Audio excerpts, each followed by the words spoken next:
Total War Rome 2 is currently being review bombed on Steam after community concerns over the growing presence of female generals in the game and campaign. Community content editor CA Ella took to the forums to moderate the situation. She writes, quote, "This thread is a mess, so I'm locking it, and bans have been issued for those who repeatedly violated Steam community guidelines. As has been said previously, Total War games are historically authentic, not historically accurate. If having female units upsets you that much, you can either mod them out or just not play." End quote. Right, so eerily familiar words from Ella, closely echoing EA's comments from Patrick Sutherland just before he left the company. Those words from her are extremely tone-deaf given the recent events surrounding Battlefield 5 and historical games, and really just poured gallons of fuel on a tiny ember, exploding it into what was an otherwise pretty calm fanbase. I mean, I really cannot understand how any community manager could even use those words after seeing how badly it went for another company just mere weeks ago. Since then anyway, Total War Rome 2 has been receiving lots of negative reviews, and the YouTuber Arch Warhammer created a video about Ella's comments and his take on the female general situation in the game. But in my opinion, it wasn't a very well researched video. I don't think he actually played the game or used any of his own footage, though I do generally speaking share his opinion about that particular community manager and her extremely naive and unwarranted comments. Now, Arch showcased a screenshot in which all of the generals available to recruit were female, which would obviously be insane, and now, highly upvoted reviews from people that haven't even played the game in weeks are discussing how Roman armies are being led by female generals, and hundreds of people are deeming this as a helpful review.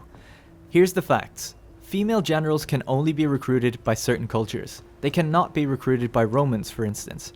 Females are not able to participate in the Cursus Honorum or hold office. Instead, they can only become influential and offer a different role in the game. When looking at the database, which is available to anybody with the right tools to do it, we can see the spawn rates for females. When a child is born into a family, males have a 65% chance of being born, and females have a 35% chance.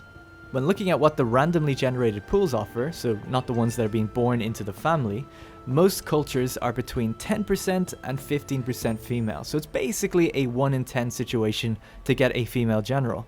Unless you play Kush, which is about 50-50 for historical reasons.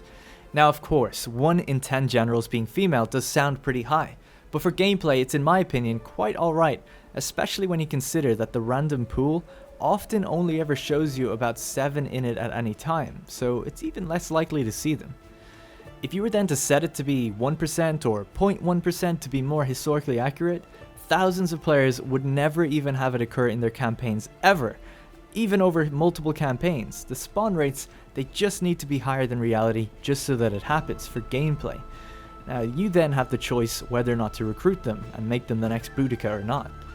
So, is there a situation where you can have all female generals in your pool, leaving you with nothing else to choose? Yes.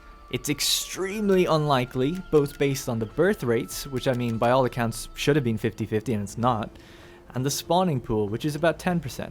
So the screenshot that was posted and commented on is either a really bad player who got all of his generals killed and was left with just wives to choose from, or he rolled an extremely unlikely odds, or perhaps they're just pushing a little agenda of their own. Now, I don't like SJWs or the PC culture tech companies as much as the next guy, and what's going on with Battlefield 5 and all that, but I also don't like people who fabricate stories to pretend like CA or Total War is being overrun with this stuff. It's not the case, and the game is fine. The game is still super fucking buggy, and I wish people would review it based on that. Maybe then they would actually change something, but doing this, blowing smoke up CA's ass, they're just going to see that this isn't a problem, and kind of disregard a lot of reviews. Now, going back to Ella's quote, which was, "If having female units upsets you that much, you can either mod them out or just not play," end quote. That's an unacceptable comment. We all know that's unacceptable, and it's the opposite of good community management and conversation. People can't refund the game this 5 years into the game's life cycle, and you're telling them to mod it out of the game or stop playing if they don't like a change that you made without warning.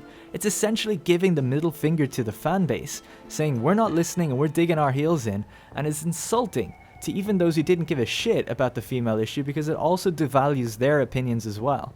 So I can agree with Arch about her and her comments and how that was handled, but I wanted to set the record straight about what's actually in the game. Some of you may feel that knowing the database values, it is still too much, and that's fine.